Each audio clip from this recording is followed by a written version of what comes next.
Salut tout le monde et bienvenue dans cette nouvelle vidéo pour parler ouverture. Cette étape intervient entre préparer et nettoyer son fourgon et l'isolation. Ici, je vous expliquerai comment faire une aération haute et une aération basse.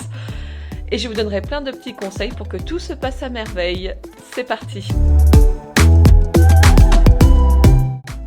La première étape est de nettoyer et dégraisser la surface où vous allez poser les aérations. Ensuite, vous tracez bien évidemment l'endroit où vous allez découper.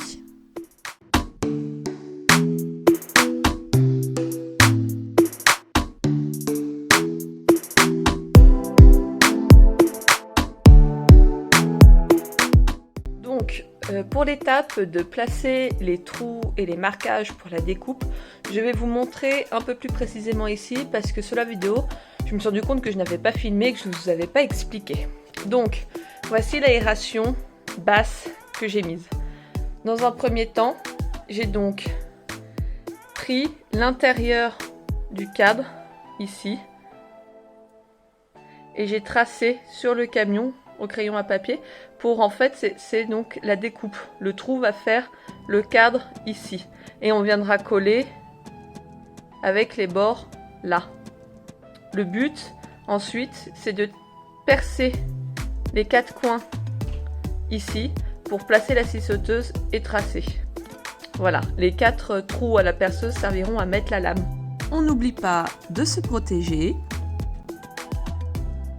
Une fois le cadre dessiné, il est temps de percer les 4 trous. Un petit conseil, si vous n'êtes pas habitué à ce genre d'exercice, entraînez-vous sur un bout de métal qui ne servira pas après. Une fois les 4 trous percés, on passe à la découpe. Alors, ne faites pas du tout comme moi sur cette vidéo, pensez à mettre du scotch pour éviter de rayer la carrosserie. Une fois le trou fait, il est important de limer pour enlever les éventuels résidus de métal.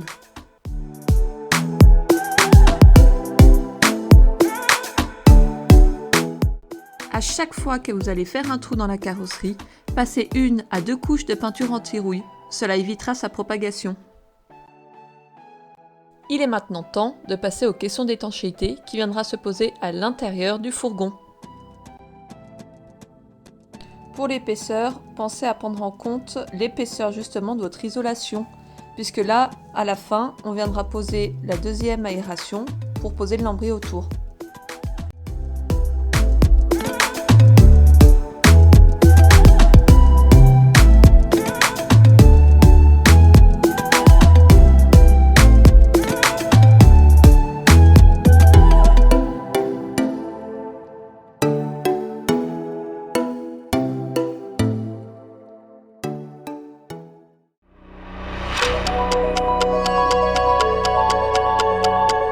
Et voilà, un beau caisson, tout beau tout propre.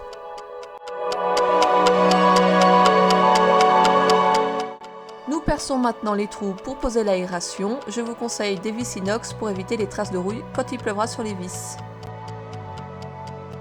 Pensez quand même à mettre du Sikaflex tout autour de l'aération pour que cela puisse bien coller.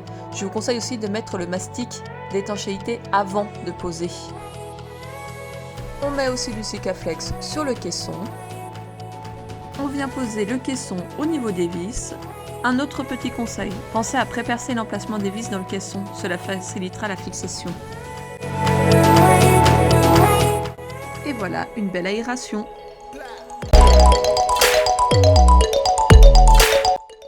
On passe donc à la fixation du lanterneau maintenant. Je ne voulais pas préciser non plus dans la vidéo, mais c'est un Fiamma 40 par 40.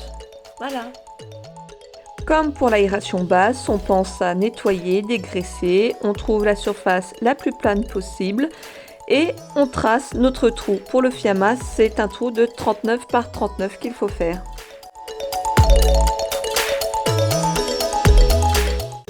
Toujours pareil, on pré-perce les 4 trous pour pouvoir passer ensuite la lame de la scie sauteuse.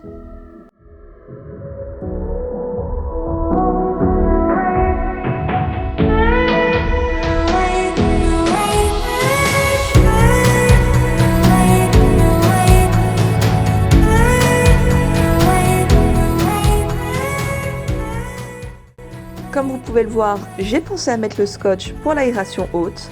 et on coupe.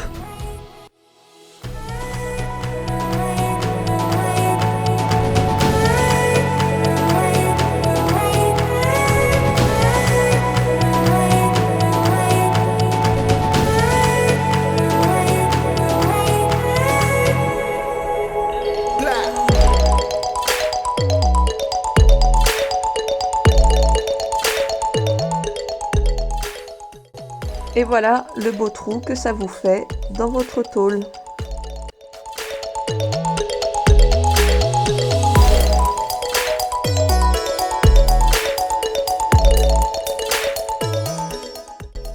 On vérifie quand même que le lanterneau rentre. C'est là qu'on serre les fesses pour la première fois.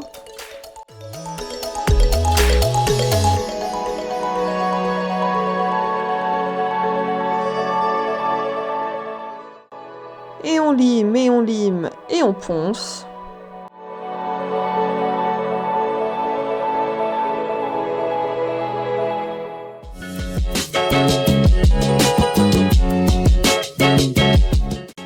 On construit de nouveau un petit caisson pour pouvoir mettre les vis pour pas qu'elles ne dépassent de trop.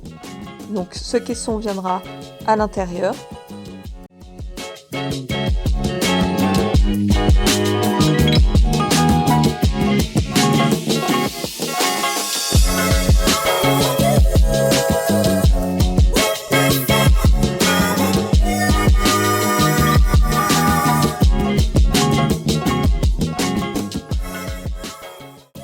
Stop, une pause s'impose. Je vais vous expliquer comment j'ai posé le lanterneau parce que j'ai oublié de tout filmer. Et oui, prise dans le truc, j'ai complètement oublié de vous filmer comment on pose le lanterneau.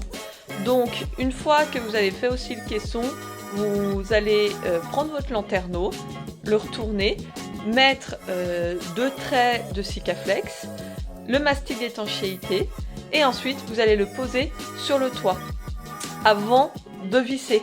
Il est important de coller. Moi j'ai rajouté aussi du Sikaflex sur le toit.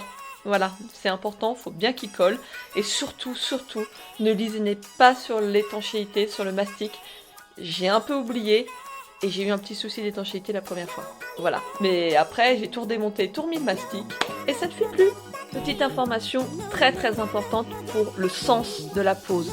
Il faut penser en fait à ce que le lanterneau, si jamais vous l'oubliez et qu'il est ouvert quand vous roulez, il faut vraiment qu'il soit donc, si l'avant du camion est là, il faut qu'il soit comme ça, qu'il s'ouvre comme ça. Comme ça le vent passe et n'arrachera pas, vous comprenez, s'il est de l'autre côté.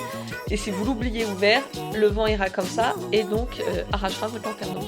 Et on passe au perçage, vissage des vis. Alors je les ai prises de nouveau en inox pour éviter la rouille et auto-taraudeuse, comme ça je ne préperçais pas avant. Mais surtout, n'hésitez pas sur le mastic d'étanchéité dans les trous, comme ça la vis se prendra dans le mastic et au moins il n'y aura pas de fuite. C'est l'erreur que j'ai faite la première fois.